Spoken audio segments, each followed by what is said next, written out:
Welcome to me ఇంటి నేస్తం Lavanya. Upcoming రివ్యూలోకి వెళ్ళిపోదాం.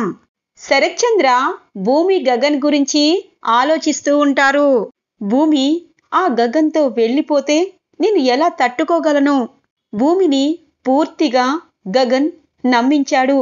ఖచ్చితంగా భూమి తనతో వెళ్ళిపోతుంది, ఈ కన్న తండ్రిని వదిలిపెట్టి వెళ్ళిపోతుంది అని చెప్పి బాధపడుతూ ఉండగానే ఇక భూమి శరత్ చంద్ర రూమ్లోకి వస్తుంది. అమ్మా భూమి అని అంటారు. నాన్న, ఇవాళ మీరు భోజనం చేయలేదంట కదా, నేను మీకు గోరుముద్దలు తినిపిస్తాను అని చెప్పి భోజనం తినిపిస్తూ ఉండగానే శరత్ చంద్ర కంట్లో కన్నీళ్లు వస్తూ ఉంటాయి. ఎందుకు నాన్న, ఏమైంది అనగానే, చూడమ్మా, మీ అమ్మ శోభాచంద్ర కూడా నీలాగే నాకు అన్నం తినిపించేది, కానీ నన్ను వదిలిపెట్టి వెళ్ళిపోతావా అని అంటారు. నాన్న, అమ్మాయికి పెళ్లి చేస్తే ఖచ్చితంగా వెళ్ళిపోతుంది కదా, అప్పుడైనా కన్న తల్లిదండ్రులకి దుఃఖం తప్పదు కదా నాన్న అనగానే, అమ్మ భూమి, ఇన్ని రోజులు నా కన్న కూతురు ఎదురుగా ఉన్నా కనీసం కన్న కూతుర్నని గుర్తించలేకపోయాను, కానీ ఆ దేవుడు నిజం తెలుసుకునేలా నాకు ప్రమాదం సృష్టించి నువ్వే నా కూతురువని తెలియచేశారు. మరి ఇప్పుడు అని అంటారు శరత్ చంద్ర. నాన్న, నాకు ఊపిరి పోసిన అమ్మా నాన్న, లేకపోతే నాకు ఊపిరి అందించిన గగన్ గారా అని నేను తేల్చుకోలేకపోతున్నాను అని చెప్పి భూమి అక్కడి నుండి తన రూంలోకి వెళ్ళి వెక్కి వెక్కి ఏడుస్తూ ఉంటుంది. తన అమ్మ శోభాచంద్ర ఫోటో పట్టుకొని, అమ్మా, నువ్వు నన్ను కానీ అలాగే బొమ్మలో పెట్టి బయటికి పడేశావు, కానీ ఆ పాప ప్రాణం పోసుకుంది అంటే గగన్ గారి వల్లే. అలాంటి గగన్ గారి అంటే నాన్నకి పట్టం లేదు. గగన్ గారిని చంపేయాలన్న నిర్ణయం కూడా తీసుకుంటున్నారు. అలాంటి వాళ్ళిద్దరినీ నేను ఎలా కలపగలను? అందుకే గగన్ గారి సిరిమువ్వని నేనే. అలాంటప్పుడు గగన్ గారి దగ్గరికి వెళ్ళడమే న్యాయం కదా. నాన్నని బాధ పెడుతున్నానని నువ్వు ఏమీ అనుకోవద్దమ్మా అని చెప్పి పాపం భూమి వెక్కి వెక్కి ఏడుస్తూ తన బట్టలన్నీ బ్యాగ్లో సర్దుకుంటూ ఉంటుంది. ఇది ఇలా ఉండగా ఇక అపూర్వ, ఏంటి పిన్ని, నా గురించి ఆలోచిస్తున్నావా? నోనో పిన్ని, ఇక నాకు కష్టాలు టెన్షన్స్ అన్నీ పోయాయి. ఎందుకంటే నా పని మొత్తం బావ చూసుకుంటున్నాడు. ఎందుకంటే ఇప్పుడు భూమి వెళ్ళినా ఈ ఆస్తికి దానికి సంబంధం లేదు. ఒకవేళ ఇక్కడ ఉంటే తను ప్రేమించిన గగన్ గాడికి శాశ్వతంగా దూరమైనట్టే. అందుకే అది నేను వస్తానని మాటిచ్చింది. ఇక్కడి నుండి వెళ్తే బావ దాన్ని చంపేస్తాడు. రెండిటికి చెడ్డ రేవడిలా తయారైంది దాని పరిస్థితి. అందుకే పిన్ని ఇంత సంతోషంగా ఉన్నాను అని అంటుంది అపూర్వ. ఏమోనమ్మాయి, నీకు ఆ భగవంతుడు అవకాశం ఇచ్చాడు, ఆ అవకాశాన్ని ఈసారి సద్వినియోగపరుచుకో అని అంటూ ఉంటుంది గోరింటాకు. ఇది ఇలా ఉండగా గగన్ అద్దం ముందు రెడీ అవుతూ ఉంటారు. ఇంతలో శారద, పూర్ణి వస్తారు. పూర్ణి అని అంటారు. అన్నయ్య, ఎక్కడికి వెళ్తున్నావు? ఇప్పుడు నైట్ అయింది కదా, నైట్ డ్రెస్ వేసుకోలేదేంటి అని అంటుంది పూర్ణి. అవును గగన్, ఎక్కడికి వెళ్తున్నావు నాన్న అని అంటుంది. అమ్మా, నువ్వు చెప్పావు కదా, ఆడపిల్ల పరువు బజార్లో పడినప్పుడు దానికి కారణం మనమే అయినప్పుడు ఆ తప్పుని సరిదిద్దుకోవాలి కదమ్మా అని అంటారు. అవును నాన్న, ఖచ్చితంగా అదే చెయ్యాలి అనగానే, నేను అదే చెయ్యాలనుకుంటున్నానమ్మా అని అంటారు. అంటే ఏంటి నాన్న అనగానే, అమ్మా, భూమిని నేను పెళ్లి చేసుకోవాలనుకుంటున్నాను అని అంటారు గగన్. ఒక్కసారిగా శారద ఉలిక్కి పడుతుంది. ఎందుకు నాన్న, ఈ నిర్ణయం ఇంత సడన్ గా ఎందుకు తీసుకున్నావు? ఇప్పుడే శరత్ చంద్ర గారు స్పృహలోకి వచ్చారు, నువ్వంటే మండిపడుతున్నారని తెలిసింది. కానీ అనగానే, అమ్మా, ఆయన మండిపడుతున్నాడని ఆ అపూర్వకి ఇష్టం లేదని నా ప్రాణం కంటే ఎక్కువగా ప్రేమించిన భూమిని నేను వదులుకోవాలా అని అంటారు. అన్నయ్య, భూమి వదిని వదులుకోమంటం లేదు, కానీ ఇది సరైన సమయం కాదని అనిపిస్తుంది. ఒకవేళ ఆ శరత్ చంద్ర గారు అపూర్వ భూమిని అక్కడే ఉంచేస్తే అప్పుడేమవుతుంది అనగానే, భూమిని వాళ్ళు ఉంచిన భూమి ఉండదు. ఎందుకంటే భూమి గగన్ ఒక్కరే కాబట్టి. అమ్మా, భూమి వాళ్ళకి చెప్పిందో లేదో కానీ నీ కన్న కొడుకు గురించి నీకు తెలుసు కదా. భూమిని కోడలుగా ఇంటికి తీసుకురమ్మన్నావు కదా, అదే పని చెయ్యాలనుకుంటున్నాను అని అంటారు గగన్. నాన్న గగన్, మీకు పెళ్ళయ్యాక ఆ శరత్చంద్ర ఎంత గొడవ చేస్తాడో అనగానే, అమ్మా, అక్కడ ఆయన్ని గ్రిప్పులో పెట్టుకున్నట్టు నన్ను గ్రిప్పులో పెట్టుకుంటే అస్సలు ఊరుకోనని వాళ్ళకి తెలుసు. అందుకే భూమికి అన్యాయం చెయ్యాలని అనుకోవటం లేదు, వెళ్తున్నాను అని చెప్పి ఇక గగన్ తన బ్యాగు తీసుకొని కారులో కరెక్ట్గా భూమి వాళ్ళ ఇంటికి బయలుదేరుతారు. ఇది ఇలా ఉండగా శరత్చంద్ర శోభాచంద్ర ఫోటో దగ్గరికి వస్తారు. శోభ, ఈ రోజుతో నా ఆయుష్ అయిపోయింది. మొన్నటిదాకా స్పృహలో ఉండి బయటికి వచ్చాక నా కూతురని తెలిసింది. ఇప్పుడు నా కూతురు నాకు దూరం అవుతుంది. ఈ పరువు ప్రతిష్ట నా కూతుర్ని దూరం చేసుకున్న నా ప్రాణాలు ఎందుకు శోభ? అందుకే నీ దగ్గరికే వచ్చేస్తున్నాను. తను ప్రేమించిన గగన్ దగ్గరికి భూమి వెళ్ళిపోతుంది. పోనీలే, నేనే అడ్డుగా ఉన్నాను, నా అడ్డు తొలగిపోతుంది. అందుకే ఈ విషం తాగి చనిపోతున్నాను, నీ దగ్గరికే వచ్చేస్తున్నాను అని చెప్పి ఇక శోభాచంద్ర ఫోటో దగ్గర కూర్చొని విషం తాగేలోపు భూమి కరెక్ట్గా అక్కడికి వస్తుంది. నాన్న అని చెప్పి బ్యాగ్ కింద పడేసి ఇక ఆ బాటిల్ని కిందికి పడేస్తుంది భూమి. ఇంతలో అపూర్వ, గోరింటాకు కుటుంబ సభ్యులందరూ ఇక అక్కడికి వస్తారు.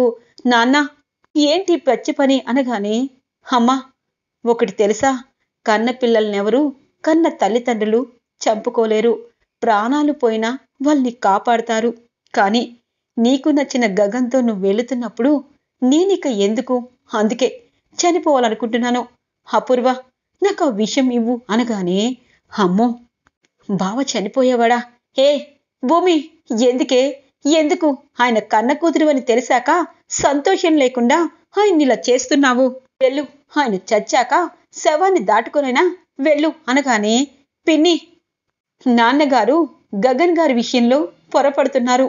అందుకే ఇలా అపార్థం చేసుకుంటున్నారు. నాన్న, గగన్ గారు నా కోసం ఎదురు చూస్తున్నారు. కానీ మీరు ఇలా పిచ్చి ప్రయత్నాలు చెయ్యొద్దు అనగానే, అమ్మ భూమి, గగన్తో వెళ్ళిపో, నేనేమీ నిన్ను ఆపటం లేదు, నా ప్రాణాలే తీసుకుంటాను అనగానే ఇంతలో కృష్ణప్రసాద్ వస్తారు. బావా, పిల్లల ప్రేమని పెద్దవారిగా మనం గౌరవించాలి. మీరు ఇలా చేస్తే ఎలా బావా అనగానే, నోర్ముయ్ కేపీ, ఇంకొక మాట మాట్లాడావు అంటే నేను నిన్ను నా చెల్లెలి భర్తవని కూడా చూడను. ఇదంతా నీ వల్లే వచ్చింది. కుటుంబం, పరువు, ప్రతిష్ట ఇవేమీ నీకు అవసరం లేదు. మీడియాకి నా కూతుర్ని ఎక్కించి నీ కొడుక్కి పెళ్లి చేయాలని నువ్వు చేస్తున్న పని నాకు నచ్చలేదు అనగానే, మామయ్య ఏ తప్పు చేయలేదని చెప్పాను కదా నాన్న అనగానే, సరే, ఎందుకు బావా, ఇలాంటి దాన్ని కూతురని కూడా అనకూడదు. వెళ్ళవే, వెళ్ళు, అలాగే ఆస్తి పేపర్లపైన సంతకాలు చేసి వెళ్ళిపో అనగానే, అపూర్వ, ఆస్తి శోభాచంద్రది, అది భూమికే చెందుతుంది. ఆ ఆస్తి కూడా తనకే ఇచ్చేసే అని అంటారు శరత్చంద్ర.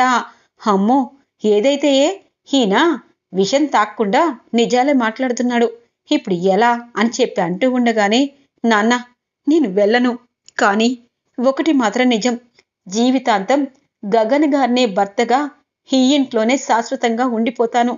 మీరే ఎప్పుడో మా ప్రేమ గురించి తెలిసి మా ఇద్దరినీ కలిపేదాకా నేను ఎక్కడికి వెళ్ళను అనగానే, ముందు ఆ ఫోన్ ఇవ్వే, ఆ గగన్ గాడే చేస్తున్నాడు అని చెప్పి అపూర్వ ఫోన్ లాక్కొని, ఏరా, ఏంటి భూమి వస్తుంది, ఈ ఆస్తి సొంతం చేసుకోవాలని ఫోన్ల మీద ఫోన్లు చేస్తున్నావు? భూమి రాదు, ఎందుకంటే తను శరత్చంద్ర కూతురు. శరత్చంద్ర కూతురైనా భూమిని నీ వశం చేసుకోవడం నీ వల్ల కాదు. భూమి ఇక ఎప్పటికీ నిన్ను చేరుకోదు. ఫోన్ కట్ చేయరా అనగానే, అపూర్వ అని అంటారు. అరవద్దు, నువ్వు రావాలంటే ఇక్కడికొచ్చి భూమిని అడిగి తేల్చుకో అని అంటుంది. ఇక గగన్ తలుపుని ఒక్క తన్ను తన్ని, భూమి, భూమి, ఏంటి భూమి అనగానే, గగన్ గారు, నేను రాలేను అనగానే ఇక కృష్ణప్రసాద్, అమ్మ భూమి, వీళ్ళు కావాలని ఇలా బ్లాక్మెయిల్ చేస్తున్నారు. నీ పెళ్లి అయిపోతే వీళ్ళెవ్వరూ ఏమీ చేయలేరు. నువ్వు వెళ్ళు అని అంటారు. ఇక గగన్ అంటారు, చూడు భూమి, వీళ్ళు పరువు ప్రతిష్ట అని బ్లాక్మెయిల్ చేసి నిన్ను ఇక్కడ ఉంచుతారు. కానీ వీళ్ళు ఎప్పుడూ నీ గురించి ఆలోచించరు. రా భూమి, నా ప్రాణం కంటే ఎక్కువగా నా గుండెల్లో పెట్టుకుని చూసుకుంటాను. ఈ ఆస్తిపాస్తులు కూడా మనకి అవసరం లేదు అనగానే ఇక శరత్చంద్ర ఆలోచనలో పడతారు. ఇటువైపు చెర్రి, అవును భూమి, అన్నయ్యకి నువ్వంటే చాలా ఇష్టం. నువ్వు అన్నయ్యతో వెళ్ళిపో, మావయ్యని నేను చూసుకుంటాను అని అంటూ ఉంటారు చెర్రి. ఇక మీరా కృష్ణప్రసాద్ దగ్గరికి వస్తుంది. మీకు మతి ఉండే మాట్లాడుతున్నారా?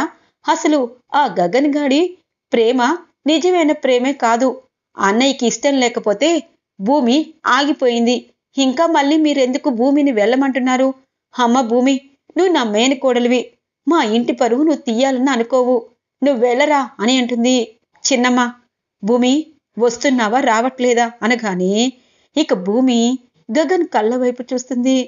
గగన్ గారు, నాన్నని వదిలి నేను రాలేను అనగానే ఇక్కడితో మన బంధం అయిపోయింది కదా భూమి, చాలు. మీడియాలో నీ పరువు తీశానని నీకు పెళ్లి చేసుకుంటానని అందరి ముందు మాటిచ్చి ఈరోజు నువ్వే కాదంటున్నావు. చాలు భూమి, చాలు. కన్న తండ్రి దగ్గర నువ్వు ఎన్నో కబుర్లు విని ఎంతో గొప్ప మనిషివి అయ్యావు. ఇప్పుడు ఈ గగన్ ప్రేమ నీకు అవసరం లేదు. చాలు చాలు, ఇకపై నా జీవితంలో ఏ ఆడపిల్లకి చోటుండదు అని చెప్పి పాపం గగన్ అక్కడి నుండి వెళ్ళిపోతారు. తెల్లగా తెల్లవారుతుంది.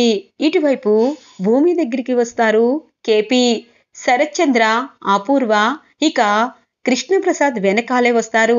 చూసావా బావా, భూమిని వెనక నుండి పంపించేయాలనుకుంటున్నాడు ఈ కేపీకి మొత్తం స్వార్థమే ఉంది. ఇల్లరకు అల్లుడిగా వచ్చి తన ఆటలు సాగలేదని తన కొడుకుని రెచ్చగొట్టి భూమికిచ్చి పెళ్లి చేసి ఈ ఆస్తిని కాజేసేదాకా ఈ కేపీ నిద్రపోడు అనగానే కేపీ అని అంటారు. ఏంటి బావగారు, ఏమైంది? ఈవిడ చెప్పిన మాటలు ఎప్పుడూ వింటూ మీరు ఇలాగే ఆవేశపడాలి. ఒక్కసారి నా మనసుతో ఆలోచించండి అనగానే ఏంటి నీ మనసుతో ఆలోచించేది? ఇన్ని రోజులు నా చెల్లెలి ముఖం చూసి నిన్ను ఇంట్లో ఉంచాను. మీ కుటుంబం అంతా ఇంటి నుండి వెళ్ళిపోండి. నా కూతురి మనసుని మార్చేస్తున్నారు అని అంటారు శరత్చంద్ర.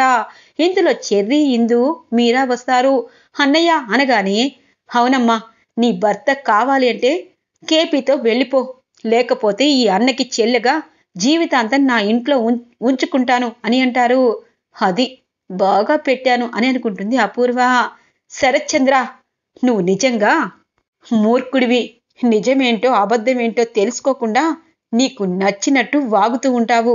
ఒక్కసారి నీ వెనకాల ఆ గంట హాస్పిటల్కి వెళ్ళక ముందు ఆ రాత్రి జరిగిందంతా మర్చిపోయావు కదా.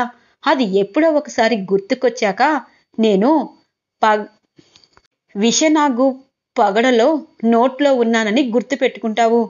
చూడు మీరా, మీ అన్నయ్య అదిగో అక్కడున్న అపూర్వకి ఖచ్చితంగా దాసోహం అయిపోయాడు. ఇప్పుడు నేను ఇంట్లో ఉన్నది నా కొడుకు కోసం. నా కొడుక్కే ఈ ఇల్లుతో అవసరం లేనప్పుడు నేనెందుకు? పూరి గుడిసెలో అయినా ప్రశాంతంగా ఉంటాను. చెర్రి, అమ్మ ఇందు, అమ్మ పదండి వెళ్దాము అని చెప్పి అంటూ ఉండగానే శరత్చంద్ర బాధపడుతూ ఉంటారు. అన్నయ్య, ఆయన్ని పిలవండి అని అంటుంది మీరా. వాళ్ళతో నీకెందుకు, మీ అన్న చెల్లెళ్ళు అనగానే వదినా ఏం మాట్లాడుతున్నావు? భర్త వెనకాలే భార్య వెళ్ళాలి. ఆయన ఇంట్లో ఎన్నో చేశారు, కానీ అన్నయ్య అని చెప్పి అంటూ ఉంటుంది. చూడు మీరా, కేపీ నా ఇంటి పరువుని, నా కూతురి జీవితాన్ని నాశనం చేయాలనుకున్నాడు. అందుకే ఇంటి నుండి వెళ్ళమంటున్నాను అని అంటారు శరత్చంద్ర. ఇక కృష్ణప్రసాద్ అలాగే మీరా వాళ్ళ కుటుంబం అంతా రోడ్డు మీదికి వచ్చేస్తారు. అపూర్వ క్రూరంగా నవ్వుకుంటూ ఉంటుంది. ఇటు భూమి అలాగే గగన్ మాటల్ని గుర్తు చేసుకుంటూ బెడ్ పై కుప్పకూలుతుంది. గగన్ భూమి దగ్గర నుండి వచ్చాక తన రూంలో బాధపడుతూ ఉంటారు. ఇటు కేపీ రోడ్డు మీద నడుస్తూ తన కుటుంబాన్ని తీసుకుని వెళ్తూ ఉంటారు. ఈరోజు రివ్యూ ఇలా ఎండ్ అవుతుంది ఫ్రెండ్స్. రాబోయే రివ్యూ కోసం మా ఛానల్ని సబ్స్క్రైబ్ చేసుకోండి. Thanks for watching friends.